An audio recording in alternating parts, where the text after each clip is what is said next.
Hello, Neppers! It is I, Wild Neptune. And today, we're going to take a look at the two upcoming banner heroes, Tamarin and Ken. Also, some of my preliminary thoughts on the new Moonlight hero that's coming out a couple of weeks, Belian. Before that though, be sure to like, comment, and subscribe, and catch me at Twitch at twitch.tv/WildNeptune. Let's go. Alright, we'll look at Ken first. This one will be pretty quick. If you don't know what Ken does, well, his kit revolves around him trying to get his S3, which he does need this fighting spirit to activate. But basically, his S2 will have a defense break and a nice speed buff for him, so he can get his fighting spirit faster. He can burn and do other things too on his S1, but his S3 will stun the target and will give him his Vigor buff, which gives him a nice 30% bonus to attack and defense. It also allows his S2 to ignore ER. So landing defense break on the target that has high ER is very nice. And also an extra turn with the soul burn is always very welcome. Ken's issues have been twofold, really. One is that it takes him too long to get to a point where he has this Vigor buff, right? And actually contributes anything meaningful to the rest of the team. Like, versus somebody else who could do the same thing, or just do a little bit more, right? Like, you think about units like Charlotte, who has the big damage AoE on everybody, or Landy, who has the AoE, and she speed buffs everybody on her own team. Or Spectre, who has the stun and revs up her S1 much better than Ken revs up his abilities. Not to mention, too, the other thing also is that as a single target attacker, you have to do something really good to see play right now. And Ken just doesn't. As for his artifact, since there were prayer beads, this is probably the worst artifact in the entire game. That's a 5-star artifact.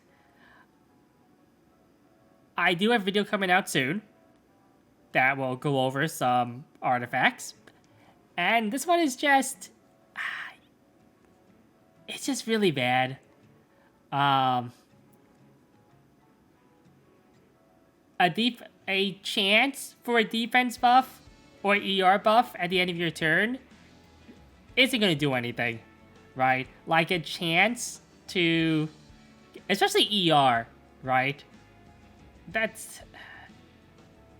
you know, honestly, these buffs should be, like, built into Ken's kit, right? Automatically. Like,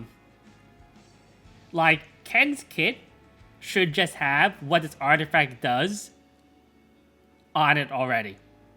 He shouldn't have to. He shouldn't have to use this junk. Or Tamarin.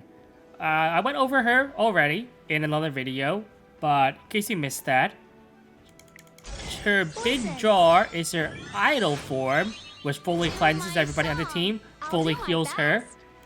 It gives her 2 new abilities, one of them, which is a heal AoE push for your party, plus attack buff for your party.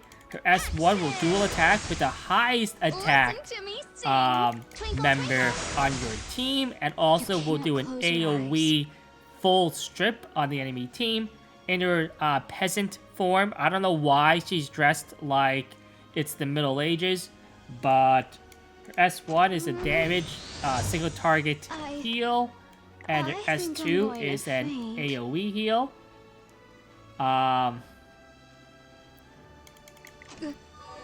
So, very strong PvE healer. Probably the strongest PvE healer in the entire game. She is best in slot for a lot of content. In the new Abyss stages, so 111 to 120, I used Tamarin in 4 of them.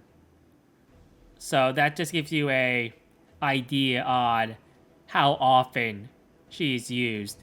And I use her still in my A13, because my A13 is not a one-shot yet. And I still use her in my raid teams. Every week. Every week I use her. Even if it's just for like PvE stuff, like my expeditions, I use her. So, very strong hero. The artifact Tamarin comes with is Idol's Cheer. Now, Idol's Cheer is a very good artifact. Unfortunately, I don't really know from personal experience, because it is one of the few artifacts I have never pulled. I would say that it's not worth chasing artifacts. And even though I do have units that could use Idol's Cheer, I kind of get by without it. Like, I run, alternates, basically. This is definitely more now a PvP artifact, something you put on a Soul Weaver to maybe surprise an enemy team because of the CR push. And when it's maxed out, honestly, the CR push at 20% is very meaningful because it is not once per turn. So if you have like a unit on the enemy team that is going to attack, more than one target, and sometimes maybe they can't avoid hitting the Soul Weaver, well, you're going to get a lot of boosts off of this. And that could be pretty decent. Do remember too, though, that it does also mean you're not running something like Tome or Warrior's Origin for more sustain.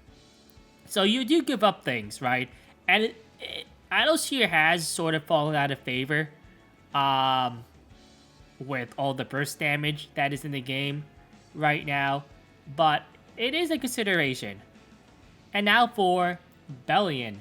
First off, this is some A+ artwork. Yes, artwork here. So Belian, she's going to be a light knight. She will come out in 2 weeks with the new Mystic rotation with auxiliary lots. And she will have her imprints in the Transmission shop for 10 stones per an imprint. Her concentration is health, and she does have health scaling attacks. So that will be important for her. And she has an ER release, which is, could actually be decent depending. She has high health, good defense. Her speed is also not bad for a knight, right? So her first skill is a attack. Is an AoE. So remember, this is a skill 1. So skill 1 is an AoE with a 50%, and that is 65% chance to dispel a buff. So right off the bat, she has a 65% chance to dispel a buff on an AoE on her S1, which is pretty good. And then she has a 35% chance to inflict incursion as an extra attack. And the damage is proportional to her max health, and incursion will decrease the speed and hit chance of all enemies for 1 turn. And you can soul brand for 10 turns to increase his chance to 100%. Decrease speed and increase hit chance is pretty good, right? That's a really stacked S1. Because when you think about it, most S1s only do one thing, right? Maybe 2 if you are very lucky. This S1 is an AoE that has a reasonably high chance to strip a buff. And you have a bonus chance to also land 2 other debuffs on every enemy. So it is a very loaded S1. 35% chance is pretty low, to be honest, though. So I haven't done the math myself, but I would guess the chances that you land both the strip and incursion is like 20%, maybe a little bit high, like 22%. But the soul bird for 100% chance, remember, it doesn't ignore ER, but 100% chance to land decreased speed and hit chance overall with 10 souls, I would go for that. Harass 2, this is interesting. It decreases the number of souls that the enemy gains. Now this does not affect book. So if you guys wanted something to shut down book, well, that's never gonna happen, right? Like the best you have is a Sid. Remember, this is a passive skill. So it would be way too strong if she just existed and book didn't work, right? And she also gets a random buff. So the 3 buffs can be effectiveness, crit chance, and continuous healing. I'm not too sure how I feel about this one or not. If she's gonna do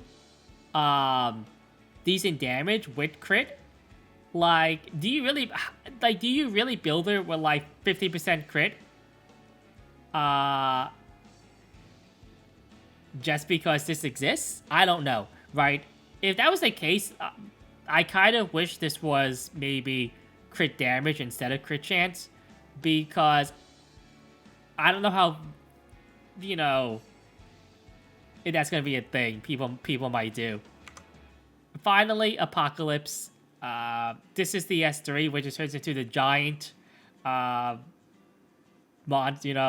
scary monster lady who's gonna eat you, whatever. And first of all, it says attack all enemies with the power of duties. I don't even know what that means. So it decreases CR by a random amount between 20 and 40%.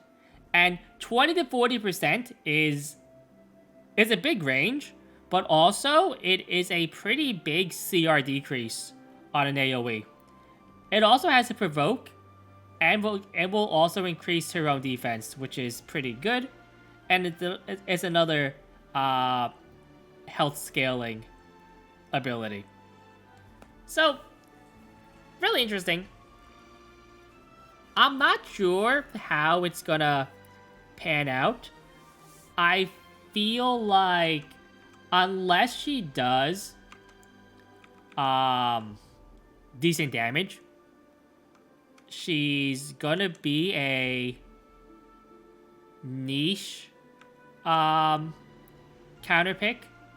Although there is some argument that could be made where if you build her on, say, effectiveness somehow, you can get some decent strips off on things like buff teams that are coming out, stuff like that. And even though Encouragement will only activate on her turn, the S1 will still be an AoE on counter too. So like Dizzy, right? Now, Dizzy isn't used right now, but because she has a strip innately, and she might do okay damage, right? We'll have to see about that. But I do think the key is, can she do damage? Because she doesn't seem like a defensive knight. She definitely seems more like a support control-ish type unit. And now for the big stuff. I'm sure you've heard already that both Landy and Luna are gonna be coming back pretty soon. Luna next week and Landy the week after, I believe. Whatever it is, there's gonna be about a month. You have about a month to scrounge up enough resources to pull them both. And they always do this with Tamarin. They always release her right before something like this happens, right? Like right before you have limited banners like Luna land. Like they did it last time too, by the way. They released Tamarin basically right before the other important units came out. Now, if you're a new player who started playing after we got the selected ticket, because like everybody who didn't have Tamarin before, when they got their selected ticket from the anniversary, should have picked Tamarin. If you did not, but if you're a new player and you started playing after that ticket, this is what I would say to you. There are enough bookmarks and resources in the game where I'm very confident that in a month, if you know, you might have to like hard grind the game. So honestly, if you don't have a lot of time to play every day,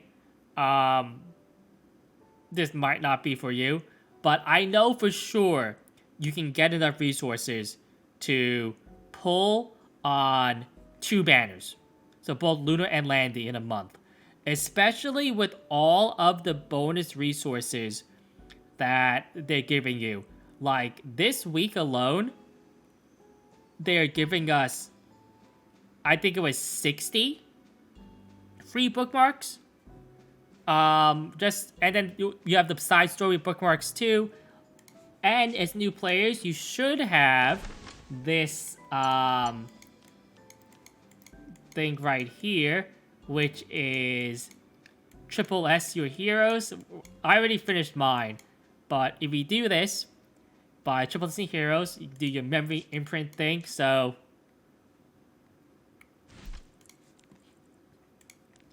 when it has memory imprint here, you can put a similar hero into this.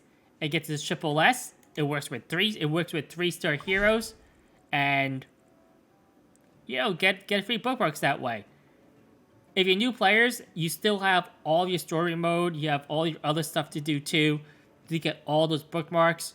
I know for sure there's enough to go around for like 2 pities.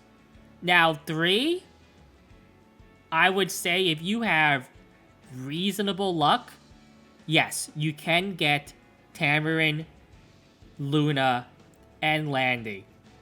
But that would be a little riskier, right? But it is possible. I have done it on a few accounts where I've gotten 3 units, in a month, right? Now, did I pity all 3 of them? Probably not. But I do know it's possible. So if you do want all of them, I would not fault anybody for trying. Anyway, I hope this has been helpful to everybody. I'm Neptune. It's been a good one. Nep out.